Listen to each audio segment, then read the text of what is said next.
বৈষম্য বিরোধী ছাত্র আন্দোলনের পক্ষ থেকে ৩১ ডিসেম্বর জুলাই বিপ্লবের যে ঘোষণাপত্র ঘোষণা করা হবে তার সঙ্গে অন্তর্বর্তী সরকারের কোনো সম্পৃক্ততা নেই।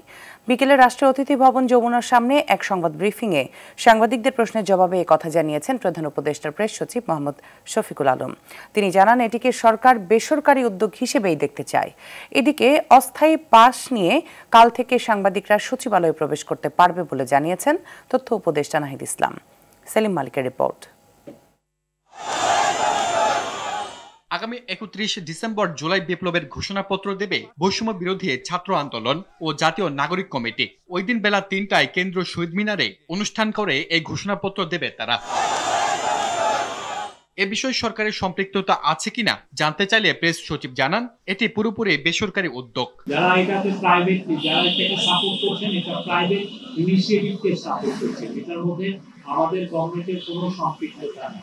এ সময় উপপ্রেস সচিব জানান, সচিবালয়ে আগুনের ঘটনায় প্রাথমিক তদন্ত রিপোর্ট প্রস্তুত করেছে কমিটি।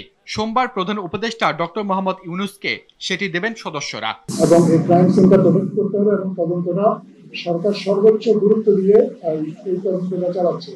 সচিবালয়ের মতো একটা 2 পয়েন্ট ইনস্টলেশন, যেখানে এরকম একটা দুর্ঘটনা ঘটেছে, এই দুর্ঘটনার ফলে দেশের অনেক বড় দেশের যে বড় একটা বিপর্যয় হয়েছে, এটা দেশের one of the most protected area. এদিকে অন্য একটি অনুষ্ঠানে তথ্য উপদেষ্টা নাহিদ ইসলাম বলেন, অস্থায়ী পাস নিয়ে কাল থেকে সাংবাদিকরা সচিবালয়ে প্রবেশ করতে পারবে। প্রায় ৩,০০০ প্লাস অ্যাক্রিডিটেশন কার্ড কিন্তু দেওয়া হয়েছে বিগত সময়গুলোতে, এবং আপনারাও এটা ভালো করে জানেন যে এই ৩,০০০ প্লাস কিন্তু সবাই সাংবাদিক নন এবং নাম সর্বস্ব বিভিন্ন পত্রিকার নাম ব্যবহার করে অ্যাক্রিডিটেশন কার্ড দিয়ে একটা এখানে সচিবালয়ে প্রবেশের ব্যবস্থা করা হয়েছে। ফলে সেটি আমাদের পুনর্মূল্যায়ন এবং পরীক্ষা নিরীক্ষার প্রয়োজন, এবং সেই সময় পর্যন্ত একটা সীমিত সংখ্যা একটা অস্থায়ী পাস আগামীকাল থেকে দেওয়া হবে।